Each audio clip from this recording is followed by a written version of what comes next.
and we're going to. Well, will the rest of gambling ever come to Florida? I mean, casino.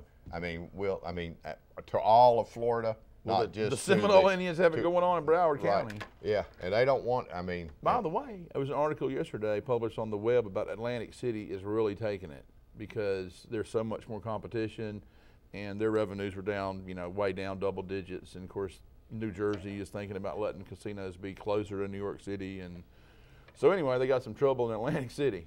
Well, they had some trouble in Vegas too. Yeah. Because huge trouble. They may still have. I haven't been to Vegas in years. Disposable income, if there is income that's not disposable, right? But disposable income is sort of shrunk unless you maybe work for the government or can get some stimulus or porculus or whatever. Right. Or BP money. Do you have Mr. Feinberg's private number? No, actually, I don't. I was at one point in time. I was certain that it was just a nom de plume. It was just, and it wasn't a real person, okay, or it was a different name for a real person. Yeah. And then I actually saw him. And he showed up. He looked to me like a Feinberg. He did. He does look like a Feinberg. He does, doesn't he look like a Feinberg? He does look like a Feinberg. And he's obviously great at three-card monte. He is good, or the shell game. Yeah. He would do really good with that because the P ain't under none of the shells. No, and he has all the cards in the shells and the P's. And what a great job he's doing for BP. He's doing a wonderful job. J.Carey, we'll be right back.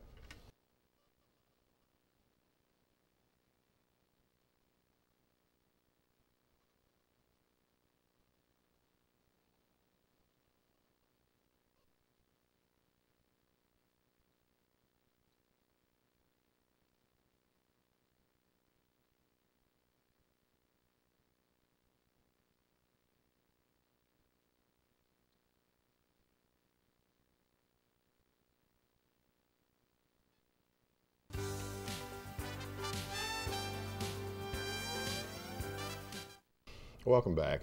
It's News View. I'm visiting with J.Carey Scott, and some of you have suggested that I might not be in touch with my feminine side.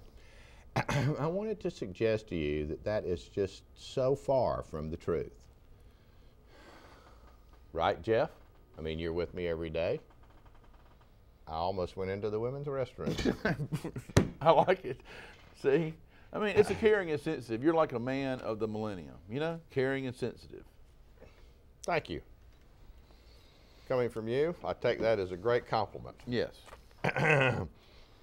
You are not the selfish rude that you've been portrayed as.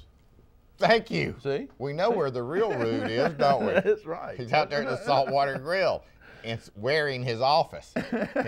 He became so large that he didn't go in his office, he just puts his office on. Oh, no. Make sure we call him and tell him to change the channel tonight. I don't think that's going to be a problem.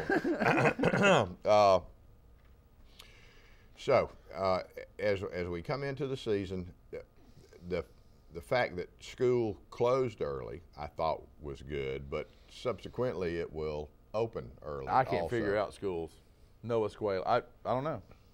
It's not I don't understand why they do all this, but yes, it'd be August. All right. Early August, too. My daughter, who goes to UWF, was out, she's been out almost a month now. Right.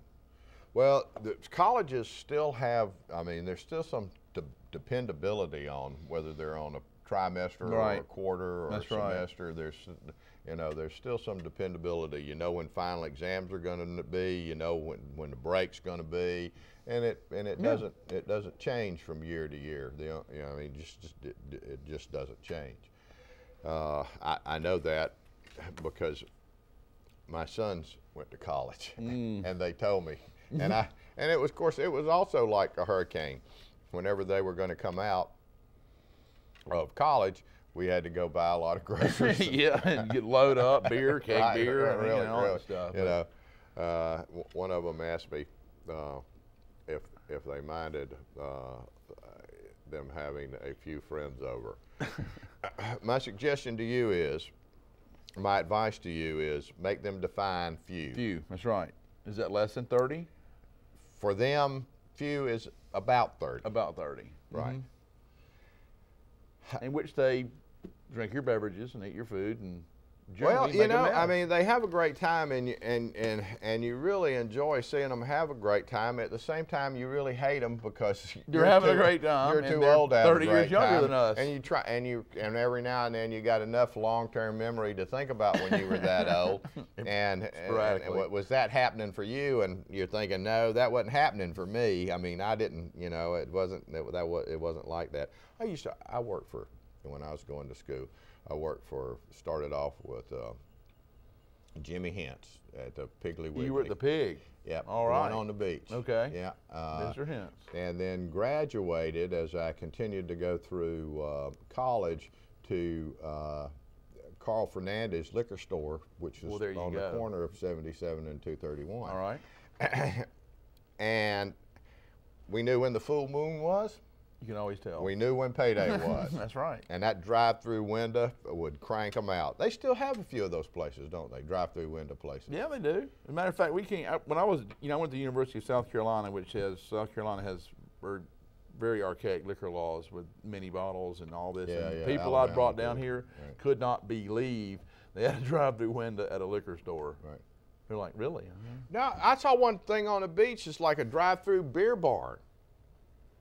That was Jeff's house. It's Jeff, you know, Jeff Peck, producer, guy that does the great video work, absolutely communist, makes his own beer, never had a sip, never even, I think one time he brought me an empty bottle to look at and said, you know, this is what I put my beer in. Did it have the bouquet or it was just a clean bottle? No, it's just an empty bottle that he had stolen from some other beer establishment.